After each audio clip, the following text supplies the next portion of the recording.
The Korean switch-on diet is a viral 4-week fat loss protocol designed by Dr. Park Yong-Woo, a Korean physician and obesity researcher. And the promise sounds powerful. Switch your metabolism back on, burn fat faster, improve your gut, and protect your muscle. I'll show you how the protocol is designed, what probably works, and what is overhyped. I'm Dennis, German engineer and fitness coach. On this channel, we build bodies like systems. So what is actually special about this protocol? Is the Korean switch-on diet really something new? Or is it just fasting, protein shakes, and calorie restriction with a better marketing? Let's take a look. The way the diet is usually presented is this. It is supposed to help your body move away from constantly burning incoming carbohydrates and become better at using stored body fat. To do that, the protocol is usually structured across 4 weeks. Day 1 to 3 are the strict reset phase. Remove sugar, processed foods, alcohol, caffeine, and most regular meals. Instead, most versions use 4 protein shakes per day, probiotics, plenty of water, and at least 60 minutes of walking. Days 4 to 7 start adding food back in. You still use protein shakes, but now you add 1 low-carb meal usually built around lean protein, vegetables, tofu, eggs, fish, or similar foods. Week 2 adds more structure. You continue with high-protein, low-carb meals and daily fasting window, often around 14 hours. Some versions also introduce the first 24-hour fast. Weeks 3 and 4 become more aggressive. More whole food meals come back in, but carbohydrates are still controlled. Depending on the version, you may add more 24-hour fasts and sometimes 2 or 3 per week. Exercise is the part of the system too. In the beginning, the focus is mostly walking. Later, resistance training and higher intensity exercise are often recommended. So the Korean switch-on diet is not just intermittent fasting. It is a full short-term weight loss protocol.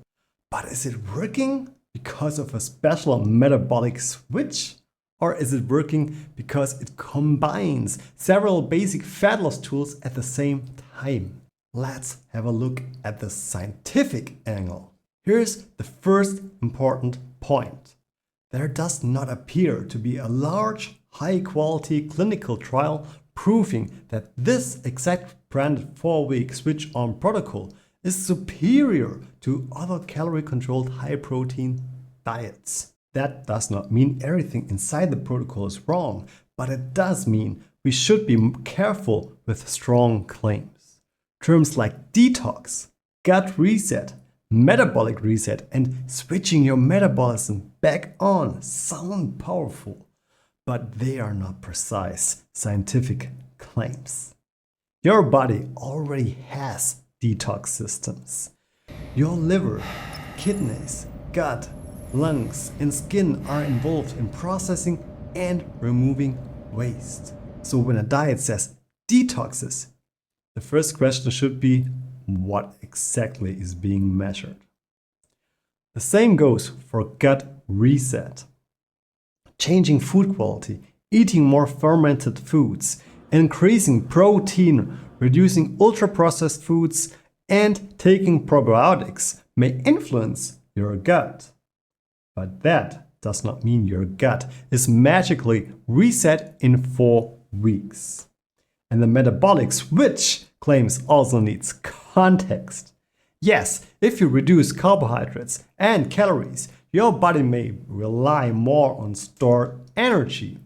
Yes, fasting can increase fat oxidation during the fasting window, but burning more fat during a specific window does not automatically mean superior long-term fat loss.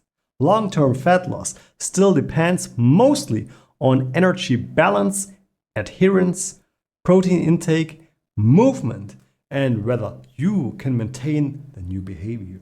The scientific questionable parts are the strong claims around detox, gut reset, and metabolic reset, and uniquely superior fat loss. But now, let's be fair. Just because the marketing is exaggerated does not mean the whole protocol is useless. So what parts are actually supported by science? Protein. Higher protein intake can help during weight loss because it supports satiety, helps preserve lean mass, and makes dieting easier for many people. That matters because when you lose weight, you do not just want the scale to go down. You want most of the weight loss to come from fat, not muscle. Second, calorie restriction. This is probably the main reason people lose weight on a switch-on diet. If you remove processed foods, alcohol, sugar, snacks, refined starches, and replace several meals with protein shakes, you will likely eat fewer calories. That alone can create fast weight loss. Food quality. The protocol pushes people towards lean protein, vegetables, fermented foods, and simple meals. For many people, that is a big improvement compared to a normal diet built around snacks, takeout, sweet drinks, and ultra-processed foods. Movement. Daily walking increases energy expenditure without destroying recovery. And resistance training helps protect muscle while dieting. The last one, fasting. Fasting can help some people create a calorie deficit because it reduces the eating window and removes decision making. But fasting is not magic. It's a tool. For some people, it improves structure. For others, it leads to overeating, fatigue, cravings, or poor training.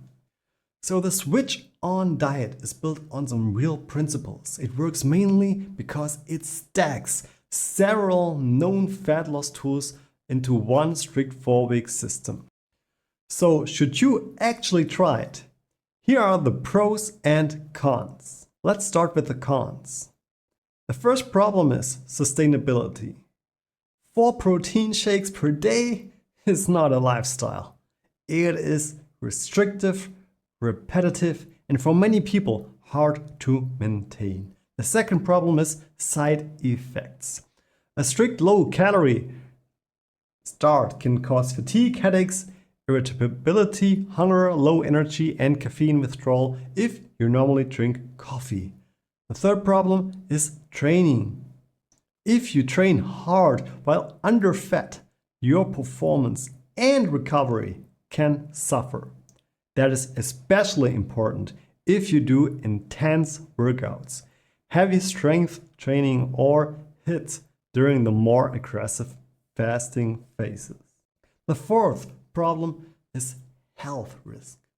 Very aggressive dieting or fasting may be risky for people with diabetes, heart disease, low blood sugar tendencies, eating disorder history, and pregnancy, medication use, or other medical conditions. If that applies to you, this is not something to copy from social media. Now the pros.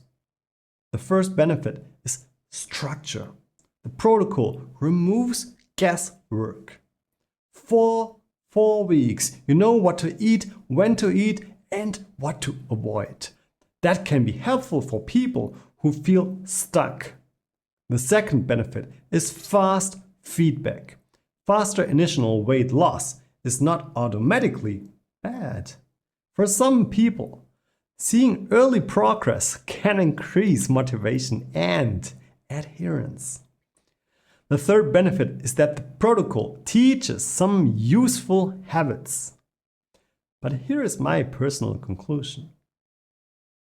People often lose weight impressively within a few weeks. Then they return to their old patterns because the protocol was never converted into a normal life system. And that is the real problem.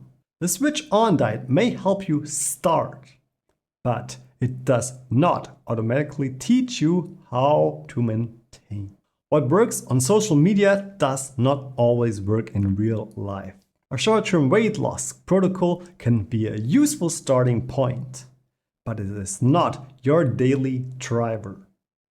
Your daily driver is the system you can repeat after the 4 weeks are over. So the real lesson from the Korean switch-on diet is this.